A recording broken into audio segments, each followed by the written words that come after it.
Good morning twelfth class बच्चों। कल मैंने हड़प्पा सभ्यता के धार्मिक जीवन के प्रथम भाग में मातृदेवी एवं परम पुरुष शिव की उपासना और योनि एवं लिंग पूजा के विषय में बताया था। अब उसके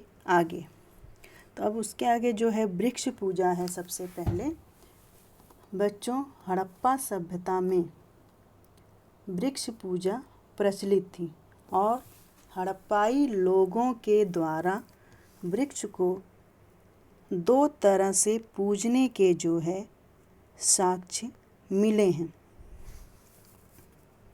एक तो उसके प्राकृतिक रूप में, दूसरा प्रतीकात्मक रूप में, यानी कि किसी देवी शक्ति के रूप में कल्पना करके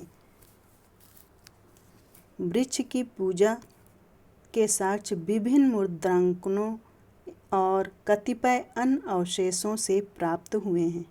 वृक्षों में सबसे प्रमुख पीपल, नीम और बबूल भी था। एक मुद्रा में एक व्यक्ति नीम की पूजा करते हुए दिखाया गया है। कुछ वृक्षों के चारों ओर वेदिका का अंकन भी मिलता है। पीपल की किसी जीवंत शक्ति और प्राकृतिक दोनों रूपों में पूजा की जाती है। बच्चों, मोहनजोदड़ो से प्राप्त एक मुहर पर दो जुड़वा पशुओं के सिरों पर पीपल की पत्तियां जो है दिखाई गई हैं। एक अन्य मुहर पर पीपल की डालों के बीच एक देवता का चित्र है जिसकी पूजा 7 स्त्री मूर्तियां कर रही हैं। इनमें एक पशु का चित्र भी है जिसकी आकृति संभवतः बैल से मिल रही है। यह संभवतः पीपल देवता का चित्र है। बच्चों, वर्तमान समय में भी पीपल के वृक्ष की पूजा की जाती है। जैसा कि आप जानते हैं कि हिंदू धर्म में पीपल की पूजा होती है और नीम की भी पूजा की जाती है। तो ये इन दोनों वृक्षों की पूजा जो है संदेव सभ्यता में भी होती थी। अब आते हैं पशु पूजा। हड़प्पा के निवासी पशुओं की भी पूजा करते थे। वे पशुओं की पूजा अपने इष्ट देव के वाहन के रूप में करते थे। मानव एवं पशुओं की आकृति को मिलाकर अनेक मूर्तियां बनाई गई हैं। इससे स्पष्ट होता है कि सिंधुवासी इन पशुओं में देवत्व का अंश मानकर इनकी पूजा करते थे। पशुओं में सबसे प्रमुख जो होता था वो कुबड़दार सांड था, क्योंकि कुबड़दार बैल बहुत सिंधु सभ्यता में प्राप्त हुए हैं। बैल की उनकी मूर्तियां प्राप्त हुई हैं। तो बैल जो अपने सौम्य और रुद्र दोनों ही रूपों में पूजनीय माना गया है। मोहनजोदड़ो से प्राप्त एक मुद्रा में एक ऐसे पशु का अंकन है जिसके 3 सिर हैं और 2 बकरे के और 1 भैंसे के। अब आते हैं जल पूजा। बच्चों, हड़प्पा के निवासी जल की पूजा जल देवता के रूप में करते थे।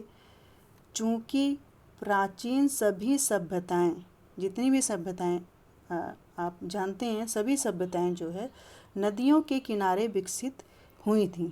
ऐसी स्थिति में बहुत संभावना है कि ये जल की पूजा करते रहे होंगे, क्योंकि हम सिर्फ एक बार और बता देना चाहते हैं कि जो हड़प्पा सभ्यता है वो पुरातात्विक साक्ष्य पर ही आधारित है, साहित्यिक साक्ष्य पर आधारित नहीं है। इसलिए हम जो भी चीज़ें बता रहे हैं वो अनुमान के आधार पर ही बताया जा रहा है। तो मोहनजोदड़ो से प्राप्त विशाल स्नानागार इसी उद्देश्य से बनवाया गया होगा। संभवतः यह स्नानागार जल देवता का मंदिर रहा होगा। हड़प्पा में जल देवता के रूप में साक्ष्य मिलते हैं।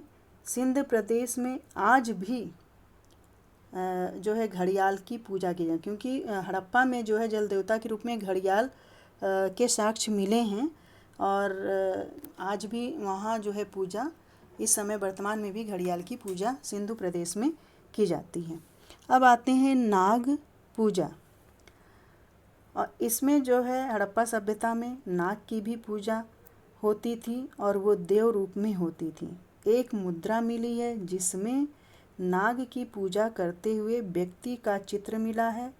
एक ताबीज़ मिली है जिसमें नाग चबूतरे पर लेटा हुआ है।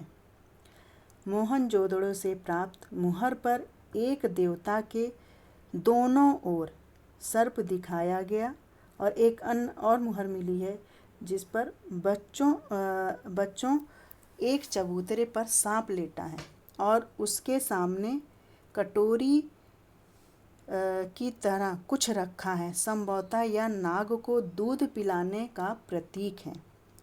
वर्तमान समय में भी भारत में नाग पंचमी के दिन सांपों को दूध पिलाने की प्रथा है। आज भी आप देखते हैं नाग पंचमी होती है, उसमें हम लोग सांप को दूध पिलाया जाता है, चना वगैरह भी रखा जाता है। अब आते हैं सूर्य पूजा।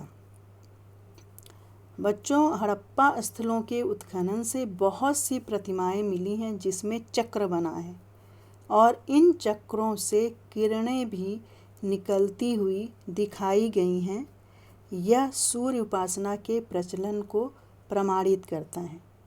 हड़प्पा के स्थलों से स्वास्तिक का चिन्ह मिला है जो सूर्य उपासना को प्रमाणित करता है। जो हमारे लिए आज भी देखिए, आप कोई भी शुभ काम होता है तो हम स्वास्तिक का चिन्ह बनाते हैं, और ये कहाँ से मिला है स्वास्तिक चिन्ह? वो हड़प्पा स्थल से मिला है। अब जो आते हैं अग्नि पूजा, लास्ट आपका क्या है? अग्नि पूजा। हड़प्पा सभ्यता से अग्निशालाएं भी मिली हैं जो यह प्रमाणित करती हैं कि सभ्यता में अग्नि की पूजा की जाती रही होगी। लोथल और कालीबंगा के पुरास्थलों से अग्निकुंड अथवा यज्ञीय वेदियों के साक्ष्य मिले हैं। लोथल में एक चबूतरे पर ईंट की बनी वेदी भी मिली है। ऐसा प्रतीत होता है कि धार्मिक जीवन में वेदियों का भी महत्व था। इसके अलावा मतलब ये जितने आप ये पक्ष पढ़े हैं धार्मिक जीवन का, इनके अलावा भी हड़प्पा संस्कृति से जो है बड़ी संख्या में ताबीज़ भी मिले हैं और इससे अनुमान लगाया जाता है कि वे भूत प्रेत, जादू टोना आदि में भी विश्वास करते थे। और कुछ पक्षी भी मिले हैं जैसे बत्तख वगैरह, इनकी भी पूजा की जाती थी। और इस प्रकार मतलब अंत में हम यही कहना चाहते हैं बच्चों कि सिंधु सभ्यता के निवासी चिंतन की अपेक्षा साकार दृश्य देवी देवताओं में आस्था रखते थे। विभिन्न देवी देवताओं तथा वृक्ष एवं पशु पक्षी नाग आदि की मूर्तियों की प्राप्ति इस ओर संकेत करती हैं कि यहाँ के निवासी साकार उपासना एवं मूर्ति पूजा में विश्वास करते थे।